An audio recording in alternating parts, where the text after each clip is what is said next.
सभी को पता है कि लोकसभा के बाद हरियाणा विधानसभा की चुनाव की तैयारियां शुरू हो गई हैं और इस विधानसभा के चुनाव में मैं कांग्रेस पार्टी की तरफ से चुनाव लड़ने का मन है।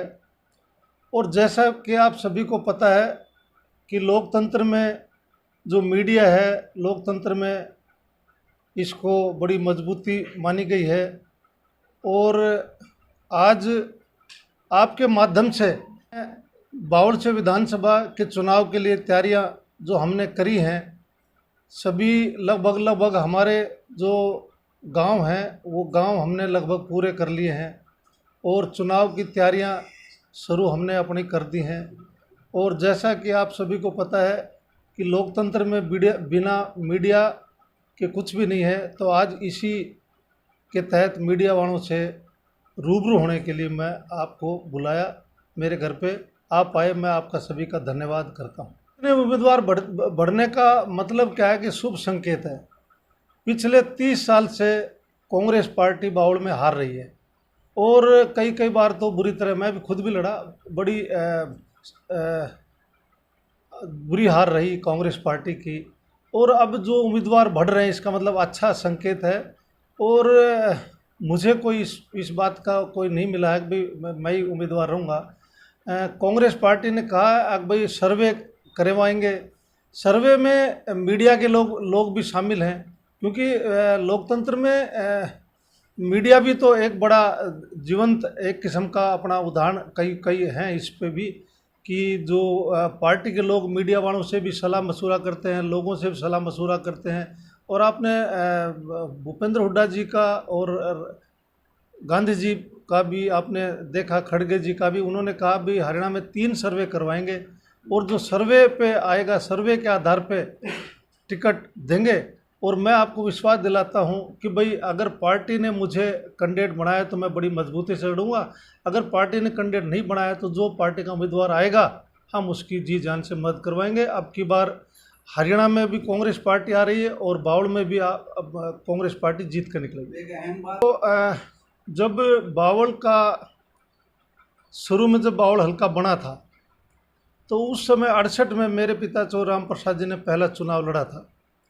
लगभग 3-4 चुनाव उन्होंने लड़े, 4 चुनाव मैंने भी लड़े और 2 पीढ़ी में बावल हल्के से हम ही जीत के आए। 2 पीढ़ी में ज़्यादा बार तो और भी जीते हैं, पर 2 पीढ़ी में बावल हल्के के लोगों ने ही हमें ही आशीर्वाद दिया है। और जब चुनाव की तैयारी शुरू मैंने की लोकसभा के बाद, तो मैंने अपने सभी कार्यकर्ताओं को बुला के बात करके सभी से सलाह मशूरा करके और तभी चुनाव लड़ने का मन बढ़ाया।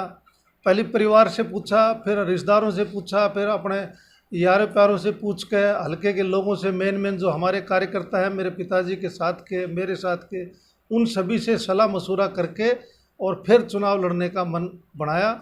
और आधार भी यही है कि भाई सभी का, हमारे साथियों का मन है कि भाई हम अब की बार चुनाव लड़ें। और जब उनका सबका मन है, उनका यही आधार ये है चुनाव लड़ने।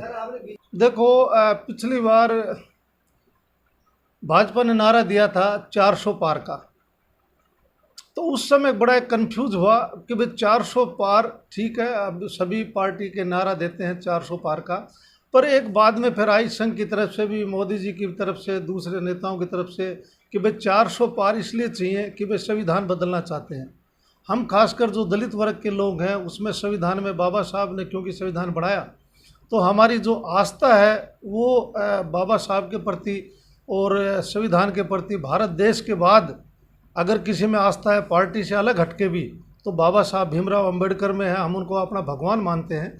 और जब हमें लगा, खासकर दलित वर्ग के लोगों को, कि भाई भाजपा वाले संविधान को बदलेंगे, तो फिर सभी का मन बना कि भाई क्यों ना मतलब हम इस बात का विरोध करें। और विरोध करने का जरिया यही था भाई कौन इनको टक्कर दे सकता है, कौन इनके लड़ाई इनसे लड़ सकता है, तो वो कांग्रेस के अलावा दूसरी कोई है नहीं। तो इसलिए हमने भाजपा को छोड़ के और कांग्रेस की तरफ हम आए। ये पार्टी का काम है, पार्टी का सर्वे है। पार्टी को जिताऊ कैंडिडेट चाहिए, जीतने वाला कैंडिडेट चाहिए। तो पार्टी सर्वे करेगी, सर्वे में भी अगर मेरा नाम आएगा तो पार्टी में उस पर विश्वास करेगी। मैंने कहा, पहले भी मैंने कहा कि अब की बार जो कांग्रेस पार्टी मुझे चुनाव लड़वाएगी तो मैं मजबूती से लड़ूंगा, अदरवाइज जिसको भी पार्टी लड़वाएगी हम उसकी मदद करेंगे। ये तो मैं पहले कह चुका।